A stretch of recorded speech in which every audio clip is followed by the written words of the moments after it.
그러므로 모든 악독과 모든 기만과 외식과 시기와 모든 비방하는 말을 버리고 갓난 아이들 같이 순전하고 신령한 젖을 사모하라.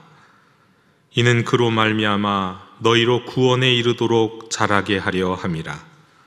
너희가 주의 인자하심을 맛보았으면 그리하라. 하나님은 영이시니 예배하는 자가 영과 진리로 예배할지니라.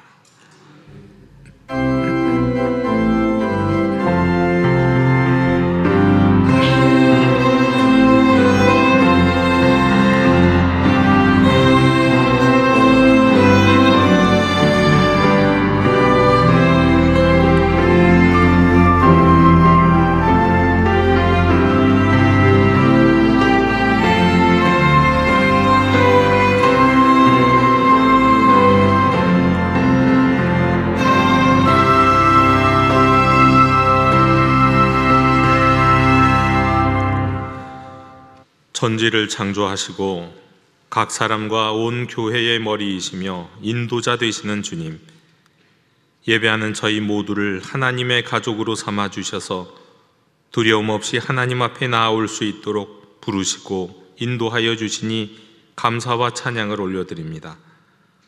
오늘은 어린이 주일로 지키오니 주께서 허락하여 주신 각 가정의 어린 자녀나 손자손들에게 사랑과 은총을 풍성하게 내려주시옵소서. 성인된 이들이 어린아이와 같은 낮아진 마음으로 하나님의 영광을 바라보며 드리는 이 예배를 기쁘게 받아 주시옵소서. 예수님의 이름으로 기원하옵나이다. 아멘. 다 함께 자리에서 일어나셔서 주님 큰 영광 받으소서 찬양하시겠습니다.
우리에게 믿음의 가정을 허락하여 주신 하나님 아버지, 하나님께서 맡겨주신 자녀들을 올바른 믿음의 길로 인도하지 못했음을 회개합니다.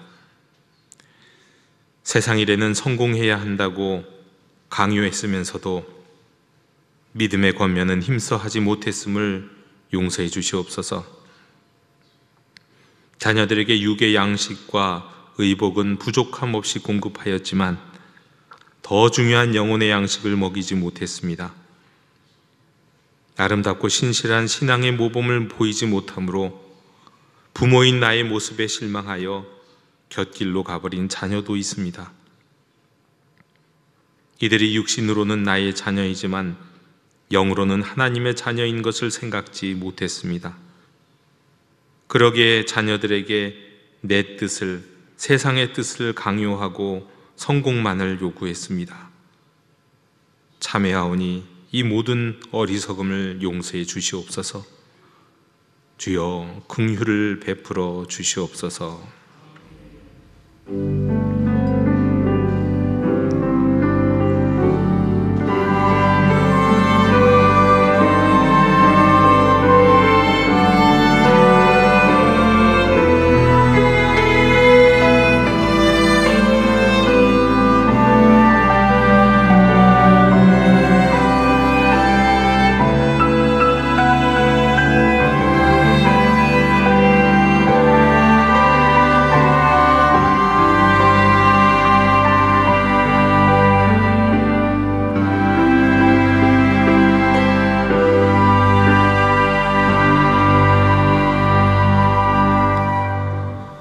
예수께서 이르시되 오늘 구원이 이 집에 이르렀으니 이 사람도 아브라함의 자손이미로다.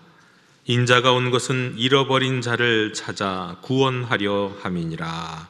아멘. 나는 전능하신 아버지 하나님 천지의 창조주를 믿습니다. 나는 그의 유일하신 아들 우리 주 예수 그리스도를 믿습니다. 그는 성령으로 잉태되어 동정녀 마리아에게서 나시고 본디오 빌라도에게 고난을 받아 십자가에 못 박혀 죽으시고 장사된 지 사흘 만에 죽은 자 가운데서 다시 살아나셨으며 하늘에 오르시어 전능하신 아버지 하나님 우편에 앉아 계시다가 거기로부터 살아있는 자와 죽은 자를 심판하러 오십니다. 나는 성령을 믿으며 거룩한 공교회와 성도의 교제와 죄를 용서받는 것과 몸의 부활과 영생을 믿습니다. 아멘. 다 함께 자리에 앉으셔서 성시교독 42번을 교독하시겠습니다. 새 노래로 여호와께 찬송하라. 그는 기이한 일을 행하사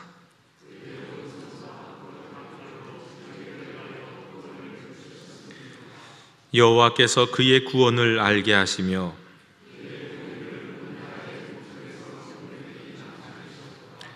그가 이스라엘의 집에 베푸신 인자와 성실을 기억하셨으므로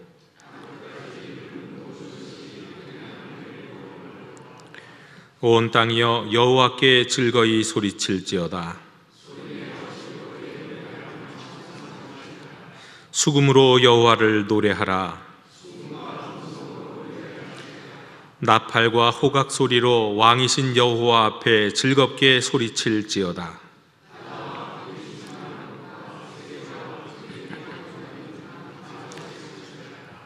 여호와 앞에서 큰 물은 박수할지어다. 산악이 함께 즐겁게 노래할지어다. 아멘.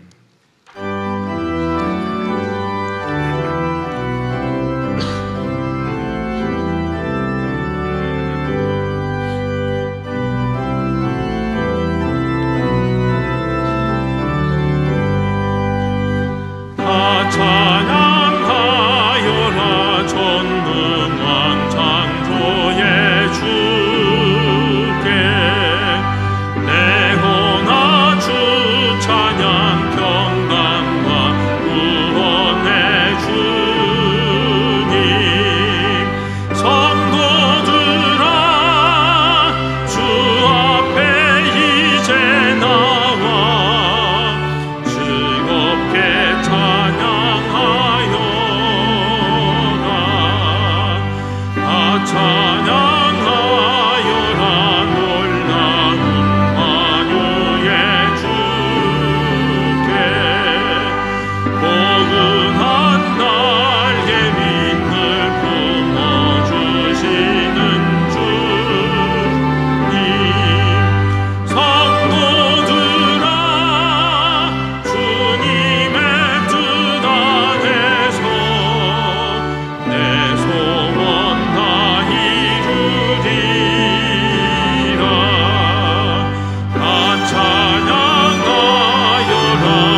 공의로우시며 영원토록 살아계신 하나님 아버지께 영광과 찬송을 올려드립니다. 부활절 세 번째 주일이자 어린이 주일을 맞아 온 성도들이 마음과 정성을 다해 예배드릴 수 있도록 인도해 주심에 감사드립니다. 부족한 우리 부모들에게 미래 세대의 소중한 생명들을 맡기시고 영도 공동체 안에서 성장하게 인도해 주심을 참으로 감사드립니다. 사랑이신 하나님, 이 땅의 모든 어린 생명들이 주님의 사랑 안에서 자라나게 하시고 우리에게는 어린 생명들이 주님의 형상으로 지음받은 귀한 존재임을 잊지 않고 말씀과 기도로 양육하게 인도하여 주시옵소서. 특별히 영도교회의 다음 세대들이 세상의 유혹과 시험 속에서도 영적 체험과 신앙적 비전을 꿈꾸며 믿음의 자녀들로 성장하도록 인도하여 주시옵소서. 부모들에게는 사랑과 헌신의 마음으로 자녀들을 훈육하고 권면하여 자녀들이 예배에 빠지지 않게 인도하여 주시옵소서. 어린 생명들을 양육하는 교사들에게는 말씀의 힘과 지혜를 주셔서 한 영혼 한 영혼을 주님 품에서 주님 자녀답게 성장하도록 인도하는 능력을 베풀어 주시옵소서. 이 나라에 서로 불신하고 편가르는 죄악들을 십자가 보혈로 소멸하여 주시고 서로 신뢰하고 존중하는 국민들 되도록 주님의 은혜를 허락하여 주시옵소서.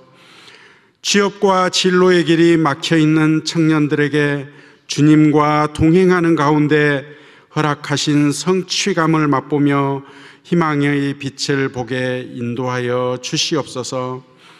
건강과 물질의 어려움이 있는 교우님들에게는 회복의 은혜와 풍요의 축복을 부어주시어 연약해지지 않도록 붙잡아 주시옵소서.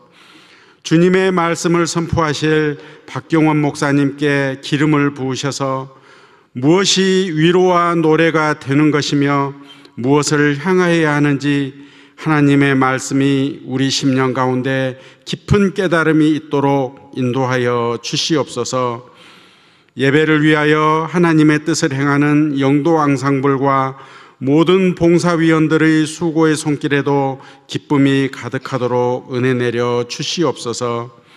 어린이의 순수한 감사의 마음을 담아 이 모든 말씀을 우리 구주 예수 그리스도의 이름으로 기도드립니다. 아멘.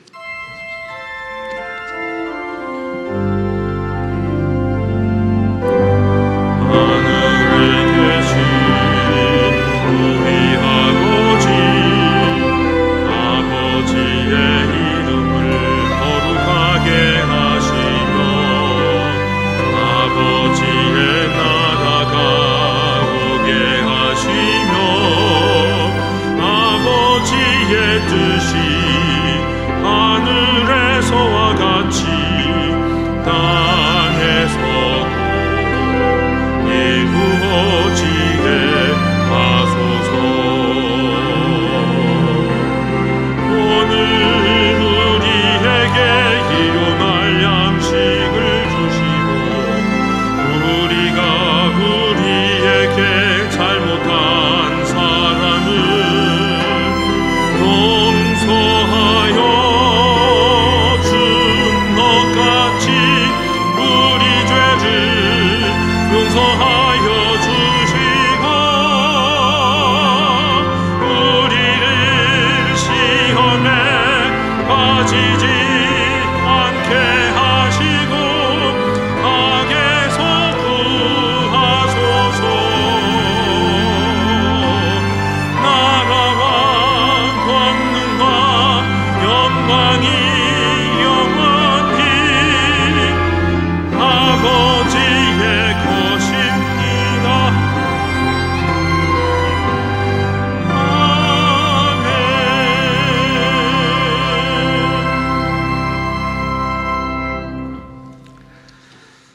교회 실천을 전해드립니다. 우리 예배하는 공동체 영도교회 주일 예배 오신 모든 분들을 축복하고 환영합니다.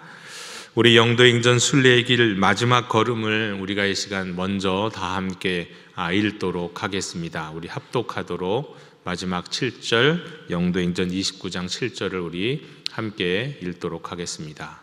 우리 주보에 나와 있습니다.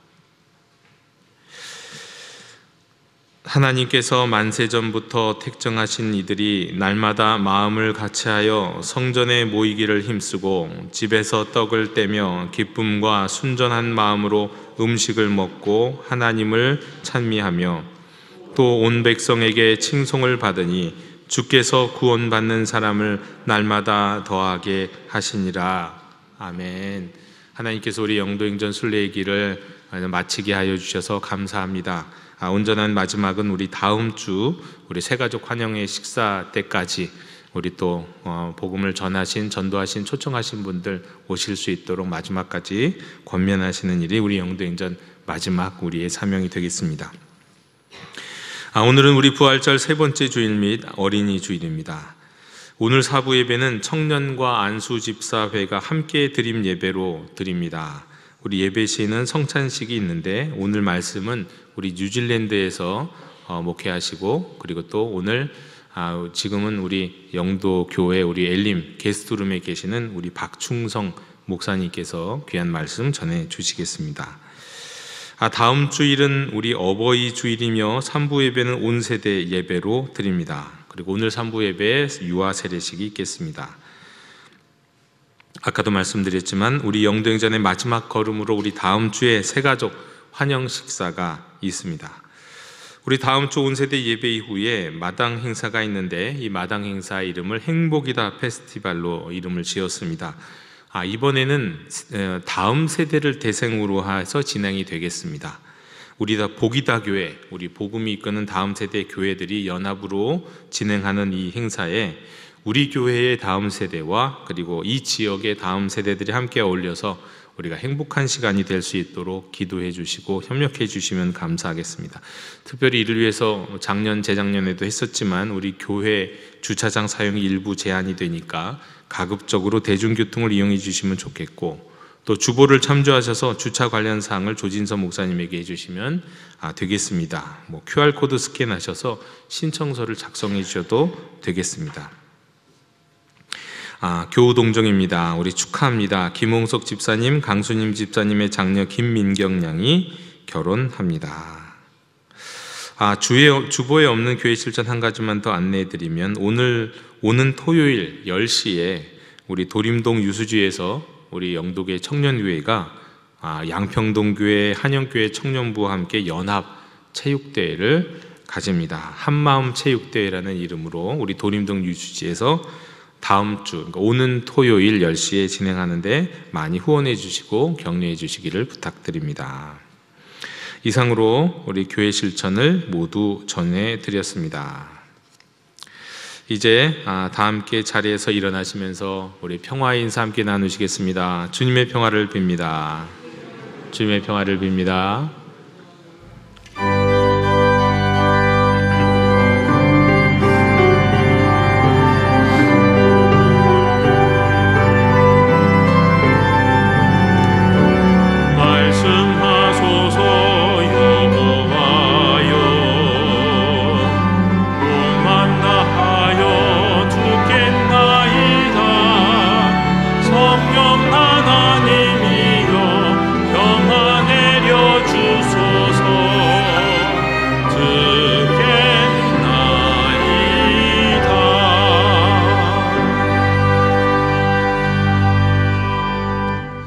오늘 우리에게 주시는 하나님의 말씀은 시편 119편 50절, 54절, 59절의 말씀입니다. 하나님의 말씀을 경청하십시오. 이 말씀은 나의 고난 중의 위로라. 주의 말씀이 나를 살리셨기 때문이니이다. 주의 율례들이 나의 나그네 된 집에서 나의 노래가 되었나이다. 내가 내 행위를 생각하고 주의 증거들을 향하여 내 발을 돌이켜 싸우며. 아멘. 자리에 앉으시겠습니다.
아멘.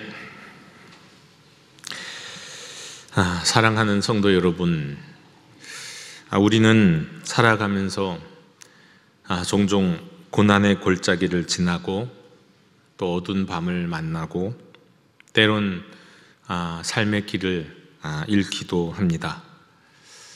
이럴 때는 곁에서 들려오는 사람들의 말들은 아주 공허하게 들리고 또 혹시나 하는 희망을 가지고 주변을 둘러보지만 오히려 더욱더 깊은 절망에 빠져버릴 때가 있습니다.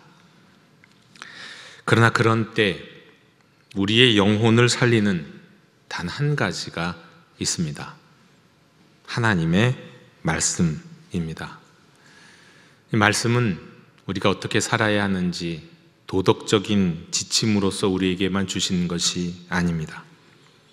이 말씀은 영혼을 살리는 생명의 말씀이고 마른 뼈를 다시 세우는 부활의 말씀이고 또 혼돈 속에서 길을 밝히는 등불의 말씀입니다. 오늘 시편 우리 119편에서 시인은 우리에게 이렇게 고백합니다. 이 말씀은 고난 중에 나의 위로라. 주의 율례들이 나의 노래가 되었나이다. 내가 내 행위를 생각하고 주의 증거들을 향하여 내 발길을 돌이켜 싸우며. 오늘은 우리가 이 세 절을 함께 묵상하고자 합니다. 말씀이 나의 노래고 또 말씀이 나의 위로고 또 말씀이 내가 가야 할 방향이라고 하는 이 말씀들, 우리 한 절 한 절을 우리가 함께 나누길 원합니다. 첫 번째로 말씀은 나의 위로입니다.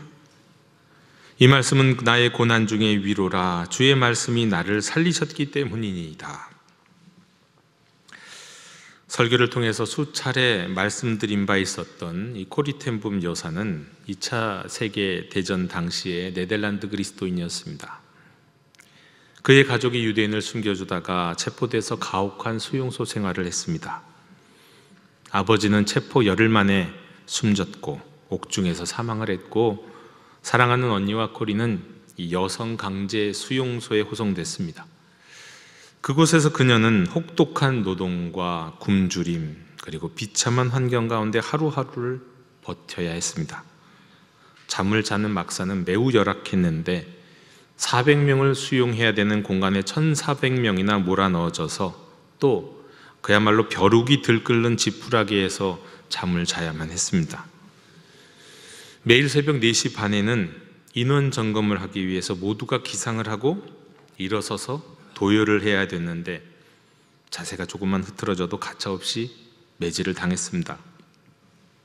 이런 지옥 같은 수용소 생활 중에서 코리와 그의 언니는 절망과 분노에 사로잡힐만 했지만 그들에게는 특별한 하나님의 선물이 있었습니다. 성경이었습니다. 코리와 언니가 그 수용소에 들어올 때 친척이 몰래 건네준 작은 성경 한 권을 정말로 기적적으로 반입할 수 있었던 겁니다. 몰래 말이죠. 그리고 하나님이 그것이 발각되지 않도록 지켜주셨습니다. 그래서 그 수용소 전체에 수감자들이 가지고 있는 유일한 성경이었습니다. 후에 이 한 권의 성경은 그들이 지옥 같은 어둠 속에 있을 때 희망의 등불이었고 생명의 양식이었습니다. 낮에는 강제 노역으로 지치고 몸은 굶주렸지만 매일 밤 몰래 진행되었던 예배 모임에서 이 성경을 꺼내 들고 다른 여성들과 말씀을 나눴습니다. 수십 명, 수백 명의 여성 수감자들이 몰려와서 작은 전구 불빛 아래서 말씀을 들었고 언니와 코리는 여러 언어로 말씀을 전파하면서 서로를 위로했습니다. 네덜란드 성경이었기 때문에 그 네덜란드 성경 구절을 읽으면 누군가는 독일어로 번역해주고 또 누군가는 폴란드어로 번역하면서 그 말씀이 퍼져나갔습니다.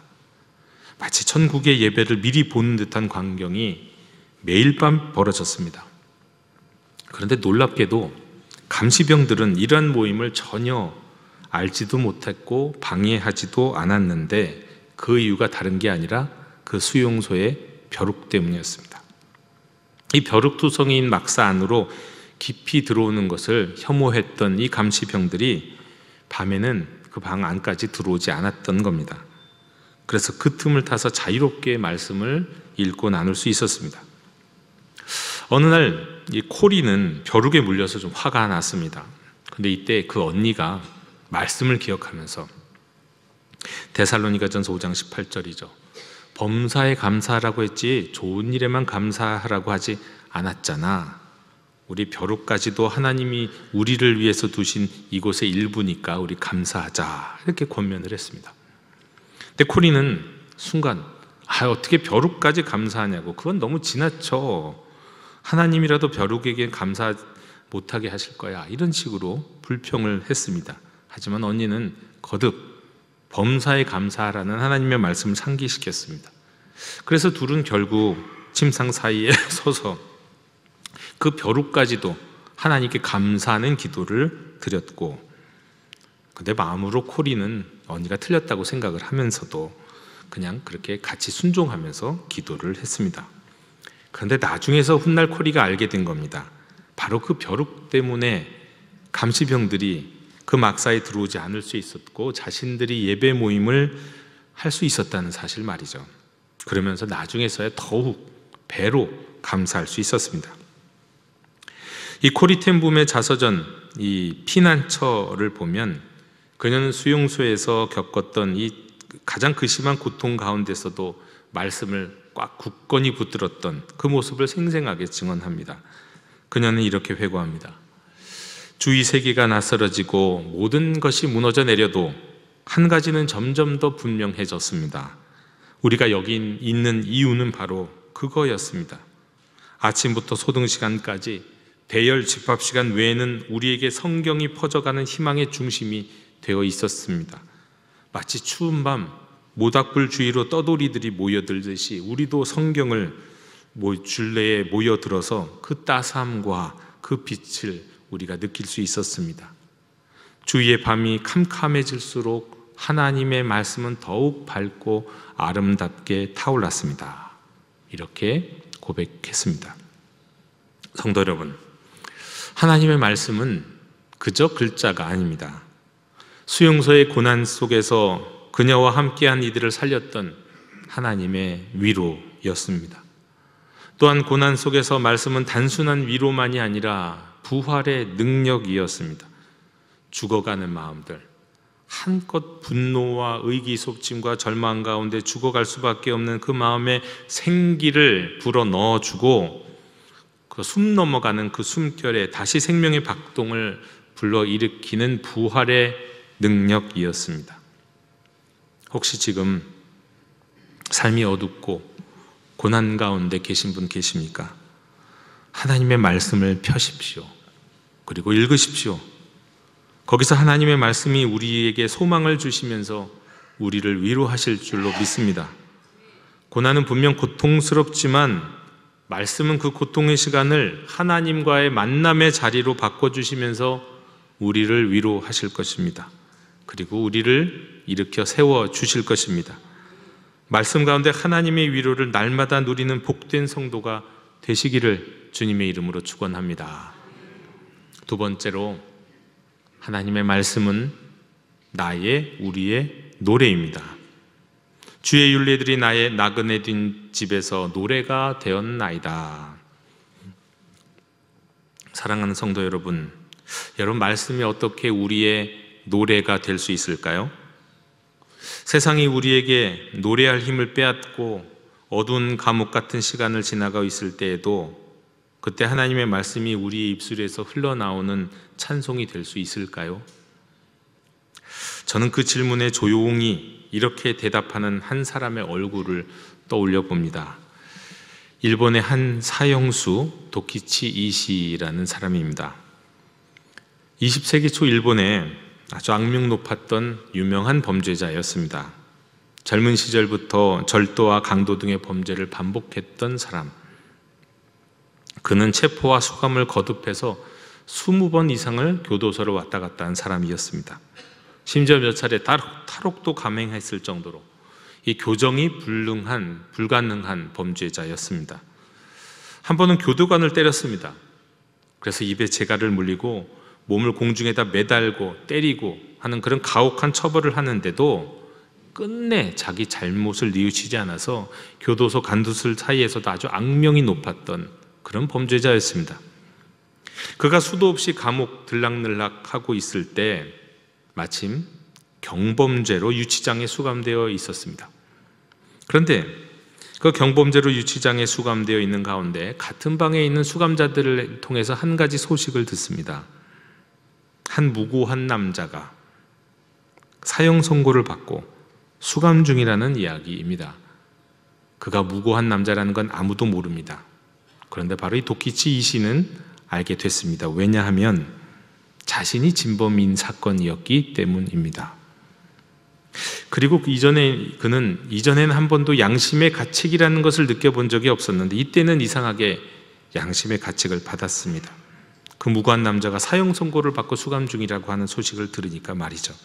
그래서 고민하다가 자신이 진범이라는 것을 자백했습니다. 그런데 그 과정에서 오히려 증거 부족으로 무죄 방면됐습니다. 하지만 다시 자신이 항소를 고집해서 재심이 이루어졌고 유죄 판결을 받았습니다.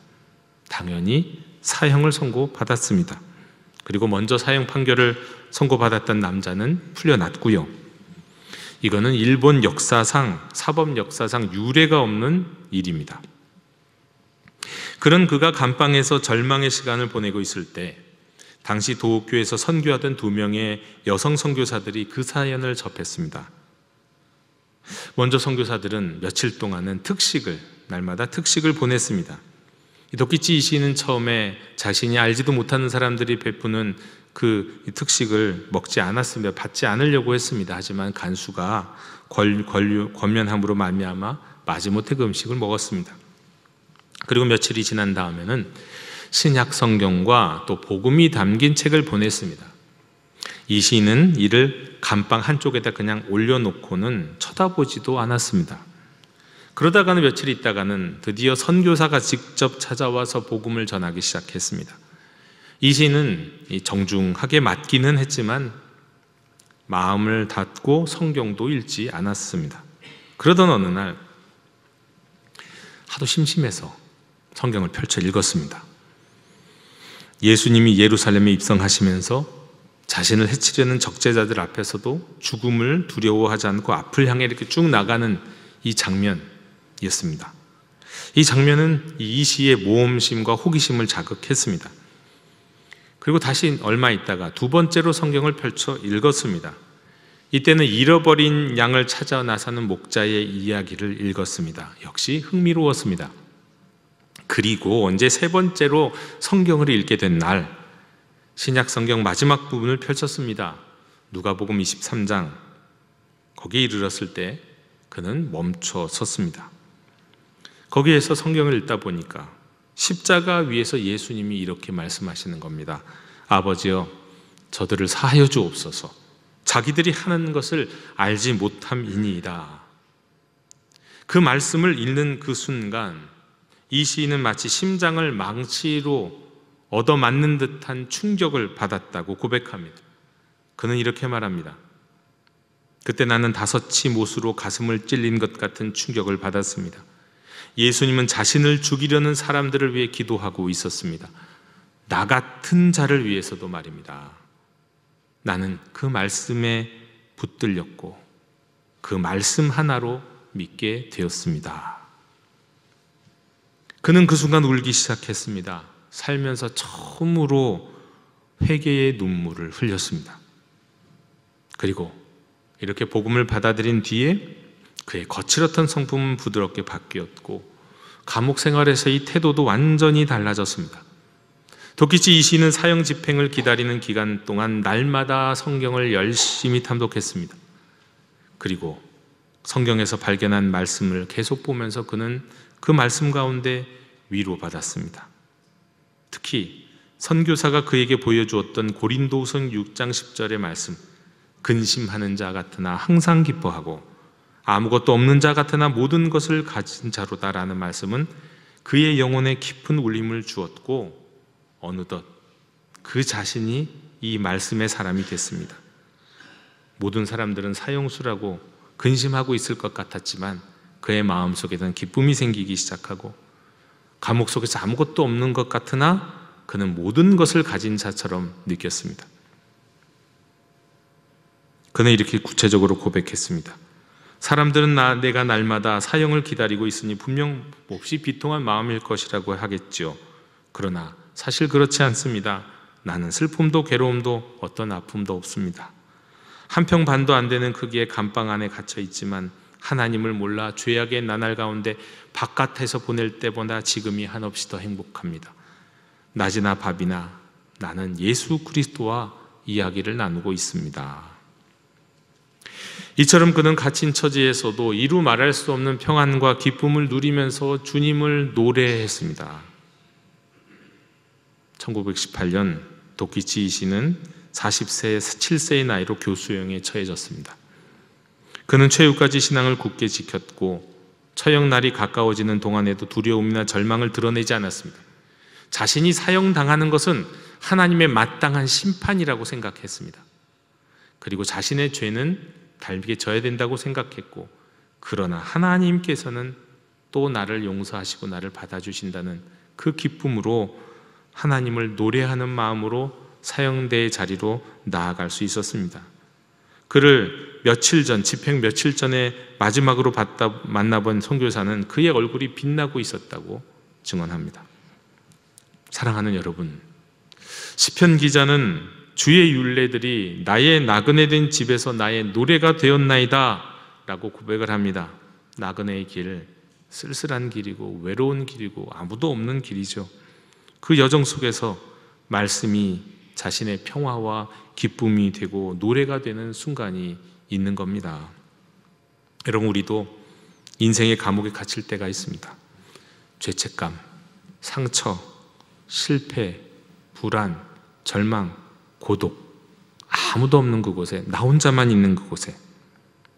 그런데 그곳에서 하나님의 말씀을 펴는 이에게 하나님은 평화를 주시고 기쁨을 주시고 찬송을 주십니다.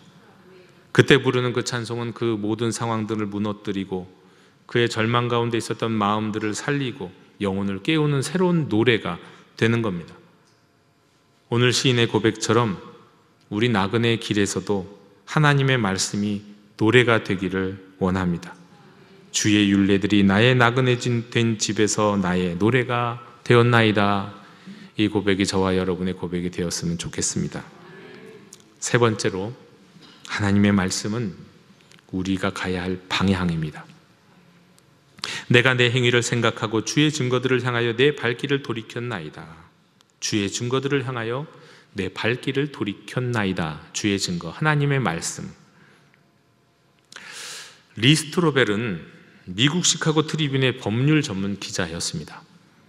예일대 로스쿨 출신, 그리고 아주 냉철한 무신론자였습니다. 그는 신은 허상이라고 믿고 있었고 종교는 약자들의 도피처라고 여기고 있었습니다. 그러던 어느 날 그의 아내가 예수님을 믿게 됐습니다. 그러더니 그 아내가 완전히 변해버렸습니다. 그녀의 말이 달라지고 눈빛이 달라지고 삶의 태도가 바뀌었습니다. 리스트로벨은 놀랐고 당황했고 그리고 분노했습니다. 내가 내 아내를 다시 되찾으려면 내가 그 예수를 부숴버려야겠다. 내가 기독교를 부숴버려야겠다. 그래서 그는 결심했습니다. 전 세계 신학자와 고고학자, 역사학자들을 찾아다니면서 취재하면서 연구하면서 복음의 허점을 밝히려고 했습니다. 특히 2년 동안 치밀하게 취재하고 분석하고 그리고 반증하려고 했습니다. 그는 4가지 핵심 증거를 중심으로 연구를 진행했습니다. 예수가 실제로 십자가에서 죽었는가? 확실했습니다. 예수의 부활에 대한 기록이 얼마나 초기의 것인가? 정말 믿을 만한 기록들이 아주 처음부터, 예수님의 부활 이후부터 그 기록들이 있었습니다. 예수의 무덤이 실제로 비었는가? 역사적으로 확실했습니다. 부활한 예수를 본 사람들이 실제로 있었는가? 성경에 여러 기록들이 성경 외에도 부활한 사람을 예수님의 부활을 복격하지 않았더라면 절대로 있을 수 없는 일들이 있었습니다. 하나씩 깊이 들어갈수록 그의 눈앞에는 점점 더 선명한 진리가 드러났습니다. 예수의 부활을 증명하는 뒷받침하는 역사적 사료들, 그리고 이 복음서가 생각하는 것보다 훨씬 신뢰할 수 있는 것이라는 것을 알게 되었고, 사도들의 순교를 보면서 어떻게 저들이 저럴 수가 있었는가, 부활을 경험하지 않았으면 절대 있을 수 없다는 결론을 내립니다. 그리고 마침내 요한복음 1장 12절 앞에서 멈춰섰습니다. 영접하는 자, 곧 그 이름을 믿는 자들에게는 하나님의 자녀가 되는 권세를 주셨으니, 이 말씀 앞에서 그는 더 이상 부인할 수가 없었습니다. 그동안 내가 열심히 달려왔던 자신의 인생의 방향이 잘못되었다는 것을, 지금 자신은 진리를 향해 발길을 돌려야 한다는 것을 깨달았습니다. 그래서 그 순간 그 말씀 앞에서 무릎을 꿇고 기도합니다. 하나님, 이제는 제가 틀렸습니다. 내 인생의 방향을 바꿔 주시옵소서. 그날 이후 그는 기자가 아니라 복음의 증인이 되었고, 예수는 역사다라는 책으로 이것은 영화화되기도 했습니다. 이 책을 통해서 수많은 무신론자들의 방향을 하나님의 말씀으로 바꾸는 주님의 도구, 쓰임받는 도구가 되었습니다. 사랑하는 성도 여러분, 하나님의 말씀은 무엇입니까? 말씀은 코리에게는 위로, 도키치 이시에게는 기쁨과 노래, 리스트로베르에게는 새로운 삶의 방향이 되었습니다. 오늘 여러분에게 이 하나님의 말씀은 무엇입니까? 여러분의 고난을 위로하고 있습니까? 여러분이 어두운 밤 가운데 있다면 이 말씀이 하나님의 노래가 되고 있습니까? 어디로 가야 할지 발길을 모르고 갈 길을 모르는 가운데 하나님의 말씀이 여러분 인생의 방향이 되어주고 있습니까? 오늘 시인은 저 뒤에서 이 유명한 말씀으로 이렇게 고백합니다. 주의 말씀은 내 발의 등이요 내 길의 빛이니이다. 여러분, 말씀이 있는 자에게는 결코 길을 잃지 않습니다. 말씀이 있는 자는 절망 속에서도 살아냅니다. 그리고 말씀이 있는 자는 찬송으로 죽음을 이깁니다. 여러분, 오늘 다시 말씀을 붙드시기 바랍니다. 그리고 그 하나님의 말씀으로 말미암아 위로를 얻고 노래를 부르고 여러분의 인생의 방향을 바꾸는 은혜가 있으시기를 주님의 이름으로 축원합니다. 기도하겠습니다. 사랑과 말씀의 하나님 아버지, 오늘 저희에게 주신 귀한 말씀을 깊이 감사드립니다. 고난 가운데서는 위로가 되어주시고, 절망 가운데서는 노래가 되어주시고, 방황하던 발걸음에 나아가야 할 길을 보여주시는 그 말씀의 은혜에 감격합니다. 하나님, 우리가 주의 말씀을 다시 펴게 하여 주옵소서. 죽어가던 심령 위에 생기를 부으시고 어두운 밤을 지나며 말씀을 노래하는 자 되게 하옵시며, 혼란한 시대 속에서 말씀으로 방황하는 발걸음을 돌이키는 믿음을 주시옵소서. 예수 그리스도 이름으로 기도하옵나이다. 아멘. 이 시간 응답의 찬송 397장 부르시겠습니다.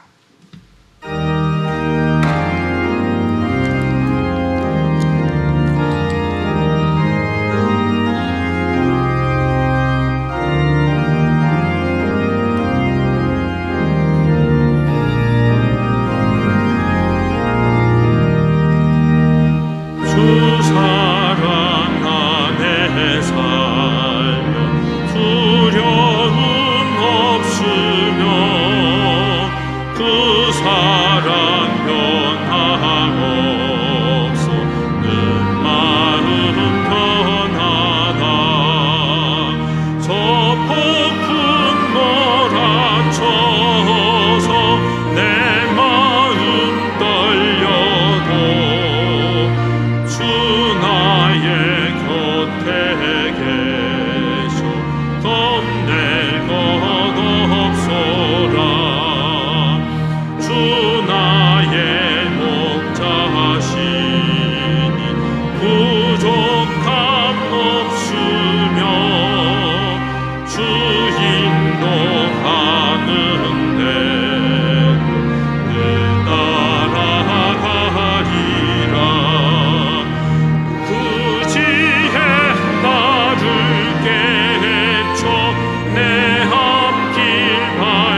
거룩하신 하나님, 주의 말씀으로 은혜를 입고 살아가는 저희가 감사와 믿음의 고백 가운데 이 예물을 드립니다. 예물을 드릴 때마다 저희의 마음과 저희의 삶 전부를 담은 하나님의 말씀을 사랑하는 마음으로 드리게 하여 주시옵소서. 이 예물을 드리는 손길마다 하나님의 은혜로 채워주시고 하늘의 복으로 갚아주셔서 저희들의 삶이 더 많은 이들에게 주의 말씀을 전하는 통로가 되게 해 주시옵소서. 감사드리며 예수님 이름으로 봉헌기도 드리옵나이다. 아멘.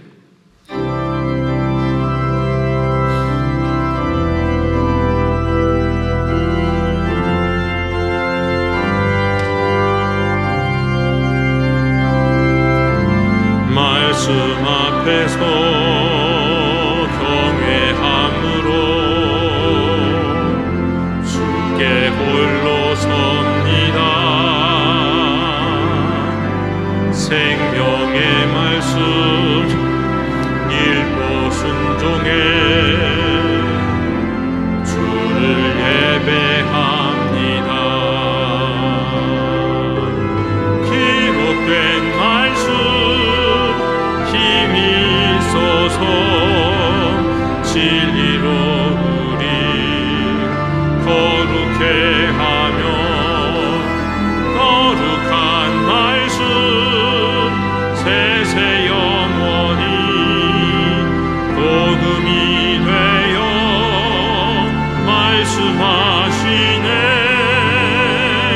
하나님 말씀에 두려워 떠는 자, 그 말씀에 생명을 거는 자, 한 사람 찾으시는 주님의 약속을 믿어 하나님 말씀에 운명을 거는 자, 순종하며 주 따라가는 자, 영원한 하나님 나라 이뤄갈 주의 교회여